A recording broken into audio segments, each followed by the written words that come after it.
Hello, welcome back. We are going to continue our conversation on the Jewish traditions. You might recall with me that last lecture we discussed Second Temple Judaism, which goes from the construction of that Second Temple in the 6th century before the Common Era to its destruction in the year 70 Common Era during the Jewish Roman War. And so the Jewish people often were occupied, their territory was occupied by foreign rulers. So whether it be um, the Greek kings or Seleucid kings or emperors or rulers, or whether it be after that time of the Greek rule, you have Roman rule. And so they're occupied, right? And they are under the authority of the Roman empires. And so there's times of revolt, there's times of resistance, and there's times of war during the Jewish Roman War from 66 to 73 Common Era, you had the destruction of the temple. And that's where we left the conversation. And we noted that this led to, and this is the only part of the temple that remains. This was while it was built by King Herod in the 1st century prior to its destruction, which was an extension of the temple. And so it remains of that second temple and now is a site of pilgrimage. And so we talked about, right, that the temple and the significance of its destruction. Namely, what I want to reiterate is of the different various sects, Jewish sects that we talked about that existed prior to the destruction of the second temple. Out of all of them, only the Pharisees exist after the destruction of the temple. And the Pharisees become the rabbis. And rabbis at its root comes from the Hebrew word rav, which means teacher. And so what you get in Rabbinical Judaism is the dominant form of Judaism that emerges with the destruction of the temple in the year 70 Common Era. The other forms of Judaism, they die out because they depended on the existence of the temple to one degree or another significant degree. And so rabbinical Judaism is going to be a type of Judaism that is going to emphasize ways of life, practices, and rituals that are no longer dependent on the temple because the temple no longer exists. And you're going to get authoritative teachers within rabbinical Judaism, which are no longer, say, the priests who might do sacrifices or rituals in the temple, but are now are people who are authoritative teachers of the Hebrew scriptures, because the scriptures you could take with you, right? You don't need the temple to form your spirituality, your religious way of life on the daily. You could use the scriptures. So that's what occurs. The rabbinical period begins with the destruction of the temple, second temple near 70 Common Era. And the rabbis, who are the authoritative teachers within this tradition, they focus on the Tanakh, or the Hebrew Bible, or Old Testament, which we've talked about, and they focus on something new, which I'm introducing now. So the new thing is they also focus on, in addition to the Tanakh, the oral Torah, the Torah that's been handed down by word of mouth, which was given to Israel by Moses. We call the prophet Moses, who rescued the enslaved Israelites out of Egypt. That same Moses who received the 10 Commandments on Mount Sinai, that same Moses who, according to the tradition, wrote the first 5 books of the Hebrew Bible, the Pentateuch. That same Moses also gave oral teachings, or oral law, and those teachings were handed down as an unbroken tradition orally from the time of Moses until that tradition gets codified around 220 Common Era by Judah Hanasi. In this codification of the oral tradition into written form, it's called the Mishnah. And so the Mishnah is an important sacred text because it's the codification of the oral tradition, which was handed down from generation to generation, going back to Moses. Okay, and so the Mishnah, this is a key rabbinical text, and there's another key rabbinical text which we're going to talk about in a minute. So rabbinical Judaism, it's a movement that has defined Jewish belief and practice for, the past roughly 2,000 years. These rabbis or teachers, they're viewed as preservers and interpreters of the tradition. So indeed, the word rabbinical Judaism, it's adjectival, and it's referencing these rabbis, and it's underscoring the importance of these rabbis, these teachers of the law, the written law, the Torah, and then the oral law, which gets codified in the Mishnah. So, and then the focus of the community shifts from the temple, which has been destroyed in 70 Common Era, and it shifts to the synagogue. So the synagogue, which from the Greek word synagogia means to come together, the synagogue becomes a place where the Torah is read, where there's prayer, there's study, and it becomes location for Torah study. The unifying feature, along with the Jewish holidays, practices, and rituals, are now going to be centered around not the temple, which has been destroyed, but around Torah study. So this becomes key to Jewish life within the context of rabbinical Judaism and then thereafter. So synagogues become more important within rabbinical Judaism. Here's a synagogue in Moscow, Russia. Just wanted to give you a sense of an interior. There's many different variations, but give you a sense of one here and give you a sense of the beauty. So what Judaism, began and is largely concentrated in Israel. There are Jewish people that exist right throughout the world. There's a significant population, for example, in New York City. You have a population that might immigrated over from Europe.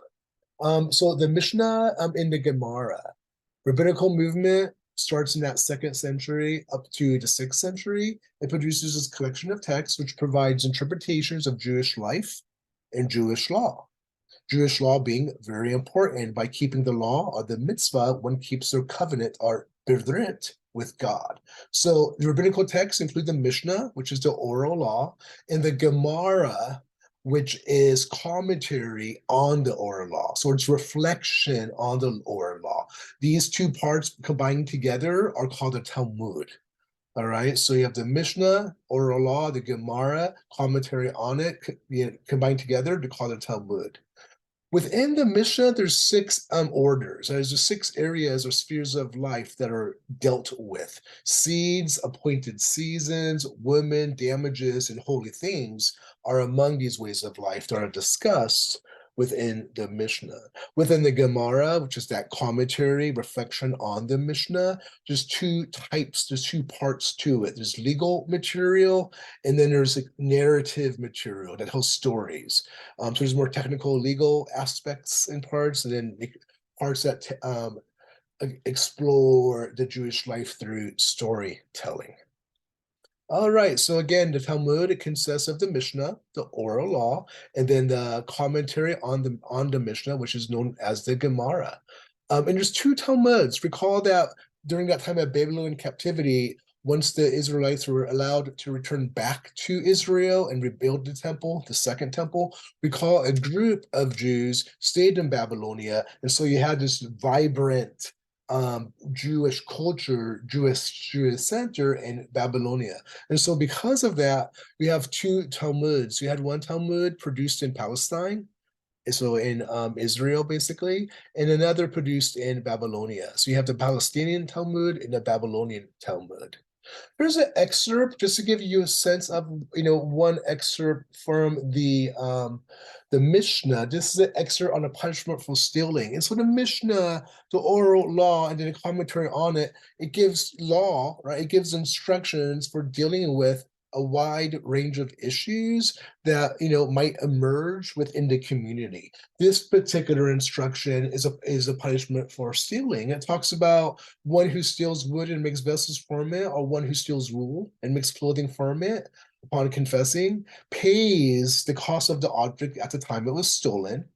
Then onwards, one who steals a pregnant cow and gives it birth, of one who steals a ewe, another animal, in need of sharing, pays the cost of a cow, but to give birth are of a ewe about to be shorn. One who steals a cow that later becomes pregnant and gives birth are a ewe that later needs sharing and shorn pays the cost of the animal at the time it was stolen.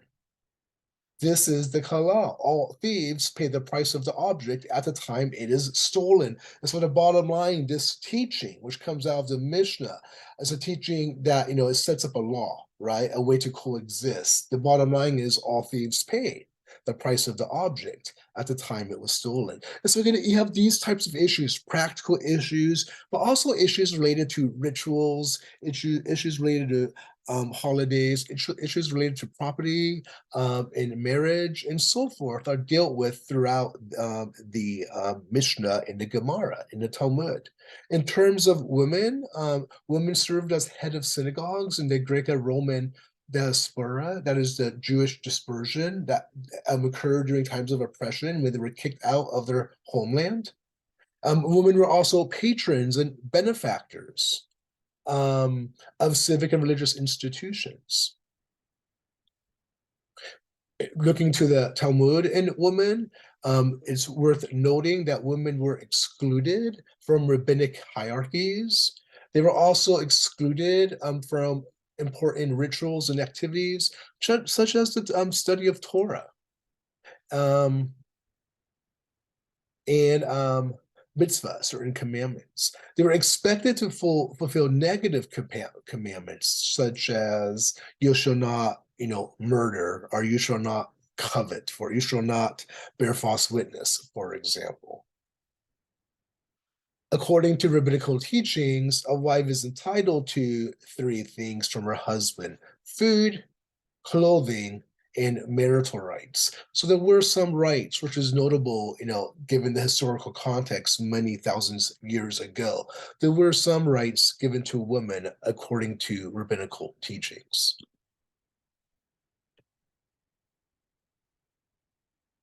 So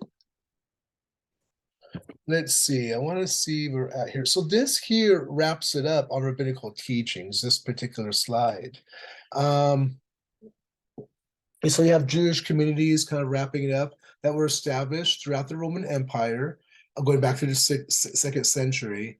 After that, another revolt, the Bar Kokhba revolt. Jews were exiled from Jerusalem. And so this was, again, this other time of, just to reiterate, at the start of the rabbinical period, once they get exiled out of Jerusalem and Judea, right, the southern territory of Israel gets renamed Syria Palestina, and Jerusalem gets renamed Aelia Capitolina. They kind of, their culture, right, and the names of their cities, they're being displaced, and their cities are being renamed. And it's during this time that you get the rise of rabbinical Judaism after the destruction of the temple, after Jews are exiled out of Jerusalem. They've lost their holy land, they've lost their holy temple. How are they going to maintain their tradition, their culture, their religion? It's going to have to be around the Torah, which they already have, the written Torah, the books of the Pentateuch, which we've talked about, Genesis, Exodus, Leviticus, Numbers, and Deuteronomy. But in addition, you're going to have this oral tradition, which, according to the tradition, goes back to Moses and this unbroken chain that in the 3rd century, after they're exiled out of Jerusalem, gets codified into what's called the Mishnah. And so that's the oral tradition. And then you get these rabbis or teachers who are going to give interpretation reflection on the Mishnah, and this collection of writings is called the Gemara. Together, it's called the Talmud. You have a Talmud that gets published in Babylonia and one that gets published in Palestine. These two Talmuds have a collection of laws and teachings that touch upon, basically, the vast majority of aspects of Jewish life. And so they become authoritative, because what's essential to Jewish life is keeping the covenant by following the laws. by keeping the mitzvah, the commandments. So you want to make sure that you keep the commandments. And one way you make sure to do that when uncertain about a certain issue or topic is to turn to the authoritative teachings of the rabbis. That is, of the rabbinical Jewish tradition, which is located in the Gemara, right, which contains the Mishnah, in the Talmud, which contains the Mishnah and Gemara. All right, so that wraps up our discussion of the rabbinical Judaism. Again, which emerges with the destruction of the temple in the year 70 Common Era. And of note, it codifies the oral tradition into the Talmud, and then significantly shapes and still significantly continues to shape Jewish tradition, Jewish ways of life, and Jewish thought up to the present day. All right, so thank you so much. I hope everything is going well, and I will see you next class. All right, take care. Thank you.